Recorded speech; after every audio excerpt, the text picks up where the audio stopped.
Hello and welcome student. आज हम उपस्थित हैं वर्णिका के अगले अध्याय नगर को लेकर के। इसके सभी ऑब्जेक्टिव प्रश्न हम लोग अभी करेंगे। तो चलिए समय गवाए बिना शुरू कर लेते हैं। सबसे पहला क्वेश्चन,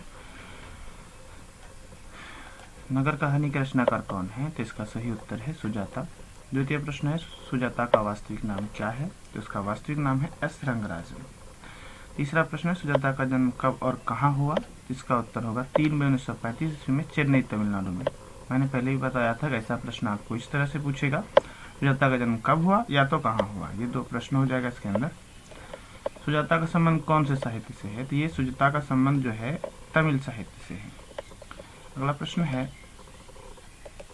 कि करय्यलान सेनबकप्पू कनवुत तोलिर सालय आदि उपन्यास किसके द्वारा लिखा गया? ये सुजाता के कुछ महत्वपूर्ण उपन्यास हैं सुजाता जी के, तो हम इसको देख लेंगे। तो ये याद रखिएगा आप लोग, ये प्रश्न अलग अलग पूछेगा। जैसे करय्यलान किसका पुस्तक है, किसके उपन्यास है? अर्कनवुत, तोली रसाले, ये सभी। चूंकि ये तमिल भाषा से संबंधित है इसीलिए ये शब्द कुछ अजीब गरीब लग रहा है, जिससे हम लोग चिंतित नहीं होंगे। तो इसका सही उत्तर जो है सुजाता है। उसके बाद हम लोग अगले प्रश्न की ओर चलते हैं कि नगर कहानी कहाँ से संकलित है? तो इसका सही उत्तर है आधुनिक तमिल कहानियां से। अगला प्रश्न है, नगर कहानी के अनुवादक कौन है? तो के जमुना इसके अनुवादक हैं। फिर अगला प्रश्न है, किसने लिखा है मदुरै पंडी लोगों की दूसरी राजधानी है? तो ये प्रश्न कई बार आ भी चुका है कि किसने लिखा है मदुरै पांडी लोगों की दूसरी राजधानी है। तो ये प्रश्न होगा काल्डवेल के तुलनात्मक व्याकरण में लिखा गया है।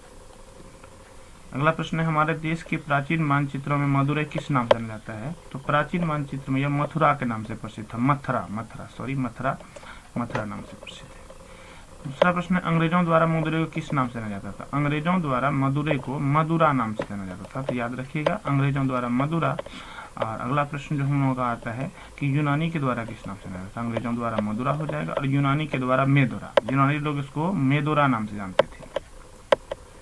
अब यहाँ पर कहानी के मुख्य बिंदु पर आते हैं। तो छोटे बच्चे किस रोग से चिंता किए बिना मिट्टी में खेल रहे थे? तो प्रथम बार जब उस नगर के दृश्य का वर्णन किया गया था, छोटे बच्चे मिट्टी में यूं कीचड़ में खेल रहे थे, वो टिटनस रोग की चिंता किए बगैर, अर्थात वहाँ का जो खराब दशा था उसका वर्णन हुआ है इस पंक्ति के माध्यम से। अगला प्रश्न है, कहानी में कौन ब्राउनीय गति सिद्धांत का पालन कर रहे थे? तो ये पुलिस वाले। ये काफी मजाकिया सीन है वहाँ पर कि प्रोटीन से कमी वाले पुलिस वाले जो थे दुबले पतले से, वो ब्राउनीय गति का सिद्धांत का पालन कर रहे थे। अगला प्रश्न है, कौन अपनी पुत्री पापाती को शहर के बड़े अस्पताल में लेकर गई थी? तो वल्ली अम्माल। यहाँ से ये प्रश्न बहुत इंपॉर्टेंट बनता है कि वल्ली अम्माल की पुत्री का क्या नाम था? पापाती। और पापाती की माँ का नाम क्या था? तो वल्ली अम्माल। तो वल्ली अम्माल की पुत्री का क्या नाम था? तो पापाती। चलिए अगला प्रश्न वही था। और उसके बाद हम लोग अगले प्रश्न पर आते हैं। सेकंड, अगला प्रश्न है, पहले दिन पप्पाती को क्या हुआ था? तो पहले दिन इसको बुखार हुआ था।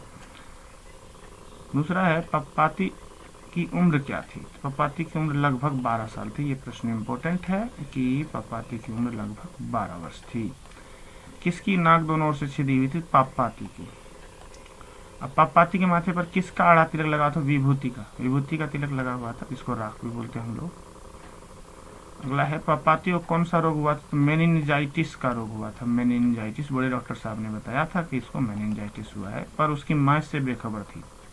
अगला प्रश्न है, बड़े डॉक्टर ने किससे कहा कि मैं इस केस को स्वयं देखूंगा? तो इन बड़े डॉक्टर साहब ने डॉक्टर धनशेखरन को कहा था कि मैं इस केस को स्वयं देखूंगा, धनशेखरन को। बड़े डॉक्टर साहब कहाँ शिक्षा पाकर लौटे थे? तो विदेश से शिक्षा प्राप्त करके लौटे थे। विशेषकर मेनिनजाइटिस पे रिसर्च करके आए थे और नई दवाई के बारे में जानकर आए थे। अगला प्रश्न है, डॉक्टरों ने किसकी सहायता से पप्पाती की आंखों की भीतरी भाग का परीक्षण किया? तो ऑप्थेलम स्कोप, ये एक यंत्र है, ऑप्थेलम स्कोप, ये याद रखेंगे, ऑप्थेलम स्कोप। और वल्ली अम्माल के गांव का क्या नाम था? इसका गांव का नाम मुनांडी पटिट था। याद रखिएगा क्या था? तो मुनांडी पटिट। चलिए यहाँ से इस प्रकार हम लोगों का 25 प्रश्न इस चैप्टर से जो था ये खत्म हो गया। इसके बाद हम लोग मिलेंगे अगले वीडियो में, जो कि धरती कब तक घूमेगी पाठ लेकर के हम लोग उपस्थित होंगे।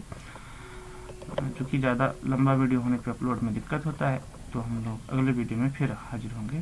तब तक के लिए धन्यवाद। मिलते हैं अगले वीडियो में।